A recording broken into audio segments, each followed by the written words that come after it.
Assalamualaikum warahmatullahi wabarakatuh. Hai, ayah bunda, adik kakak, teman-teman semua. Ketemu lagi nih di channel Nuri Purnamasari, si Bulbul Sang Putri Dongeng. Kali ini aku akan membawakan sebuah dongeng yang berjudul Kakek Batu. Tapi sebelum mendengarkan ceritanya, jangan lupa subscribe dulu ya. Ciamik deh. Pada suatu hari, sang adik pergi ke gunung mencari tanah untuk dijadikan ladang. Ia menemukan tanah yang diinginkannya dan mulai mencangkul di dekat sebuah batu besar. Pemuda itu beristirahat dan duduk di samping batu besar. Dilihatnya batu itu berbentuk seperti seorang kakek tua. Saat itu matahari mulai muncul.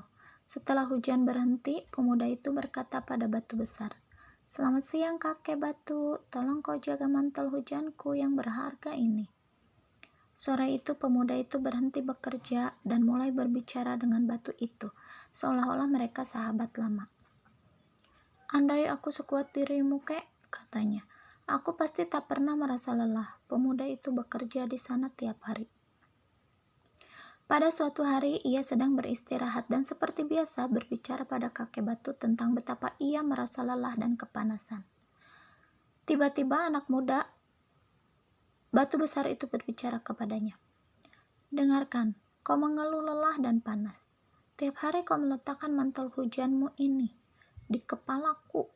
Mantel ini membuatku kepanasan dan gatal-gatal.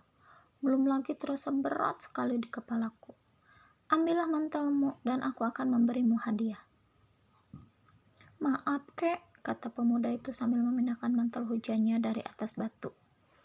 "Kek," kata pemuda itu setelah beberapa saat, "tadi kau mengatakan akan memberiku hadiah." "Aku memang berkata begitu," kata batu besar. "Besok datanglah kemari membawa karung yang panjangnya 3 kaki." Esoknya pemuda itu membawa sebuah karung sepanjang 3 kaki. "Buka karung itu," kata batu. Pemuda itu membuka mulut karung. Batu itu membuka mulutnya dan keluarlah ratusan koin perak berkilauan masuk ke dalam karung. Tak lama karung itu penuh. "Bagaimana?" kata batu besar. "Cukup." "Oh, banyak sekali, kek," kata pemuda itu senang. "Bahkan terlalu banyak untukku. Terima kasih, kek." "Terlalu banyak?" kakek batu tertawa. "Tak banyak orang yang mengatakan terlalu banyak. Pergilah, bawa uang itu, belilah rumah untuk dirimu. Kau pekerja keras, kau berhak mendapatkan uang itu." Pemuda itu mengucapkan terima kasih sekali lagi, lalu berpamitan dan pergi. Ia kembali ke desanya. Tak lama kemudian, kakaknya mendengar bahwa sang adik pulang sebagai orang kaya. "Bagaimana kau bisa menjadi kaya raya?" ditanyanya.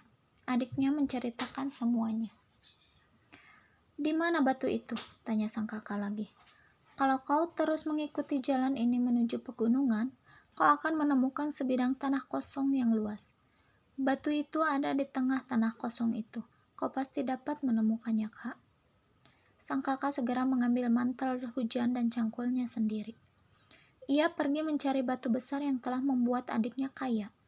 Ia segera menemukan batu besar itu, meletakkan mantel hujannya di atas batu besar dan mulai mencangkul.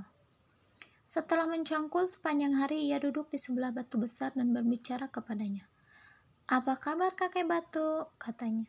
"Apakah hari ini cukup hangat untukmu?" Tidak ada jawaban. "Hai, kau dengar tidak batu?" Lagi-lagi tidak ada jawaban. Sepanjang siang sang kakak mengajak batu besar itu berbicara, tapi batu itu diam saja. "Aku dapat memaksamu bicara, batu tua," katanya dalam hati. Ia meletakkan batu-batu kecil di atas batu besar itu. Makin lama makin banyak. Batu yang ditumpuknya sampai batu besar itu tidak kelihatan. "Singkirkan batu-batu ini," teriak kakek batu. "Aku akan memberimu hadiah." Sang kakak segera memindahkan batu-batu kecil dari batu besar. "Datanglah besok bawa karung sepanjang 3 kaki," kata batu besar. "Aku akan mengisinya dengan uang perak." Matahari baru terbit ketika sang kakak datang membawa karung esok harinya. "Baiklah," kata batu besar, "buka karungmu." Batu itu membuka mulut dan mengeluarkan uang perak sampai karung hampir penuh. "Bagaimana?" tanya batu besar. "Sudah cukup, bukan?" "Tidak," kata laki-laki serakah itu. "Tambahkan lagi." "Baiklah," kata batu itu. Uang logam keluar lebih banyak lagi, sampai karung hampir robek.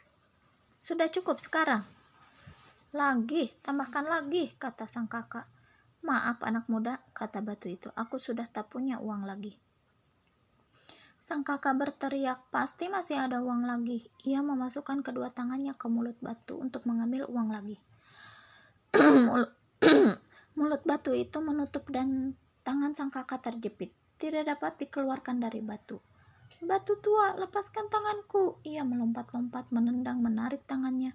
Batu itu tetap diam saja, tak bergerak sedikit pun. "Kumohon, lepaskan tanganku." Batu itu tetap diam saja.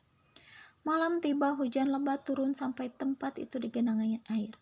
Karung berisi uang perak hanyut terbawa banjir. Pada hari yang ketiga, istri kakak itu datang mencarinya.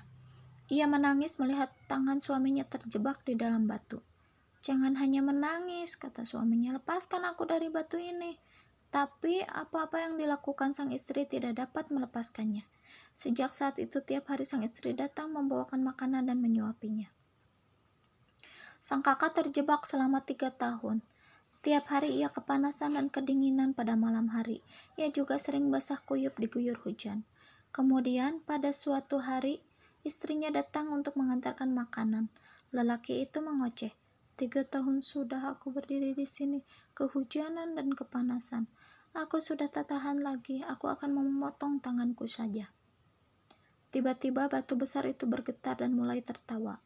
Kemudian mulutnya terbuka lebar dan ia tertawa terbahak-bahak.